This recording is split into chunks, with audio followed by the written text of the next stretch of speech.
Today, the 14th day of the month of Iyar, known as Pesach Sheni, the second Pesach custom. We don't say Tachanun. We eat some Shmura Matzah at lunchtime. If you have no more left, if you have no Shmura Matzah left over, I'm sure you can call your local Chabad rabbi with all the distribution of the Matzah from Pesach. I'm sure they have a little piece left over. Call it upon them, and I'm sure they will be happy to share it with you. So, although we don't say Tachanun, the lamentations of the prayers, but we certainly should say a prayer for our brothers in Eretz Yisrael, for our brothers all over the world, and for the ultimate peace in the entire world with Mashiach. Would be a wonderful day of Pesach Sheni. Pesach Sheni, which represents never too late. So, Eibishter, not too late today to have Mashiach. So let us first start with the chapter of Tehillim 121. Shir Lamale says, Eina elehore man yovi Ezri mim Adonai oisi shemayim v'oretz, alit elamid raglecha lyonim shemrecha, yinei lo yonah b'rishon shemi Yisrael, Adonai shemrecha, Adonai tzilcha yad yeminecha, yem Hashem ish lo yakeko b'yereh b'loilo, Adonai yishmochu mikol roi yishmer estamshecha, Adonai yishmo tzizro v'yacho me'ato v'yado lo.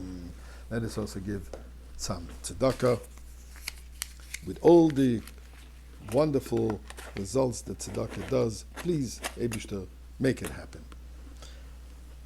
Let us see the biblical narrative of this Pesach Sheni. What's the origin? So we find in Bamidbar, chapter 9, in the beginning, in Baloisra, where the Torah relates the following, and I'll read the verses. V'daber Hashem el Moshe b'bin Mar Sinai b'shana shenis l'teis ha'meretz Mitzrayim b'chodesh harishon le'mor. And God speaks to Moshe Rabbeinu on the second year after coming out of Egypt, in the first month. First month always refers to the month of Nisan.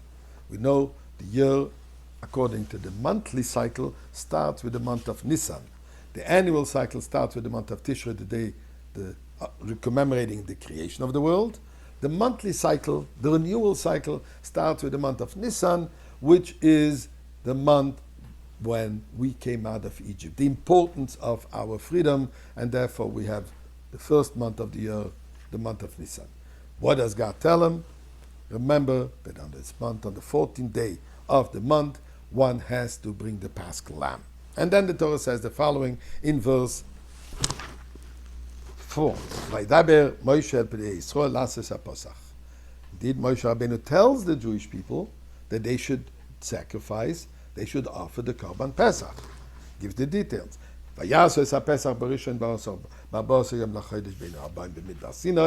And indeed, the Jewish people did exactly so.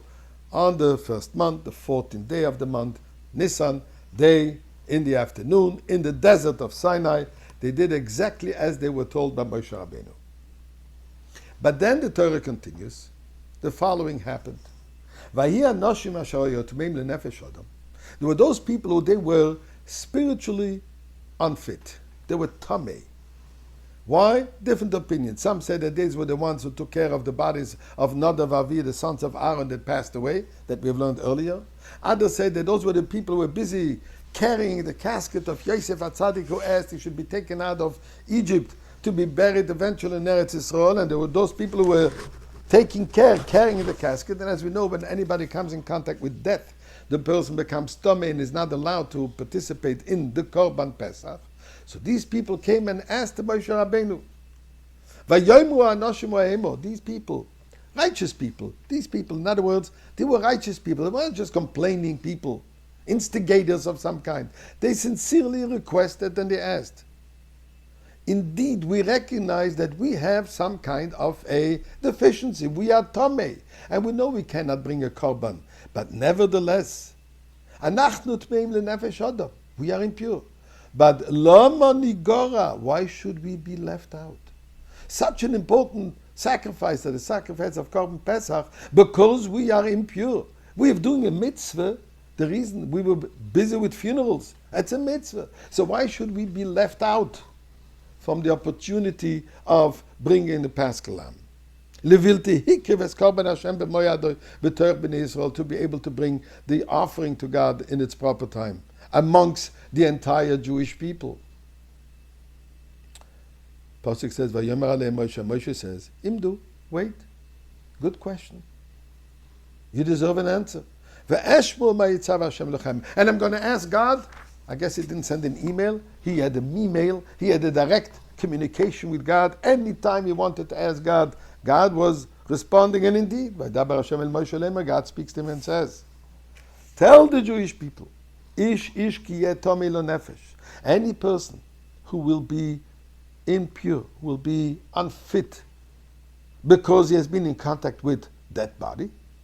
God is adding an additional part. He will be just physically distant. He was not in the Yerushalayim where they can bring the Korban Pesach. God says, I give you a second chance. On the second month, the month of Iyar, on the 14th, you will be able to bring the Korban Pesach. So that's the story. Question, why did they complain only about the mitzvah of Korban Pesach and not about any other holiday that was missed out?